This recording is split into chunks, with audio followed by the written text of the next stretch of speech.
अस्सलाम वालेकुम नाज़रीन। वज़ीर-ए-आज़म और वज़ीर आला की क्लीन एंड ग्रीन मुहिम की कामयाबी के लिए और डेरा गाजी खान को सूबा के दीगर अजला में नुमायां मुकाम दिलाने के लिए मिलकर काम करने का फैसला किया गया है। इसमें additional deputy commissioner revenue Samiullah Farooq की ज़ेर सदारत इजलास में अहदाफ दिए गए। Additional deputy commissioner Samiullah Farooq ने कहा, सरकारी और निजी महकमों के अलावा सिविल सोसाइटी के ताउन से डेरा गाजी खान को क्लीन एंड ग्रीन किया जाएगा।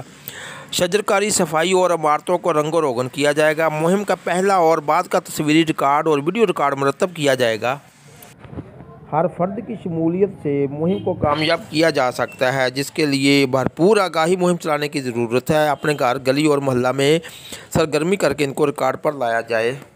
इजलास में director local government Malak Mohammad Rafiq, director Malak Mohammad Ramzan, Rehana Amreen, Rizwan Jamil, Imran Lodhi, Sumera Bano, Saleem Ilyas, सदर प्रेस क्लब सजाद अहमद चन्नू, हुदैफा कासमी और कमेटी के दीगर अरकान मौजूद थे। ये मैं क्या प्रेजेंट कर रहा हूँ, किस मुसीबत आगे चले, ठीक है। मेरी इतने इन तमाम एस्पेक्ट्स को साथ लेके चलना है और इसके ऊपर काम करना है।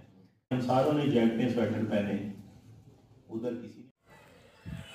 मज़ीद ताज़ा तरीन अपडेट के लिए देखते रहिए मुसाफा न्यूज़।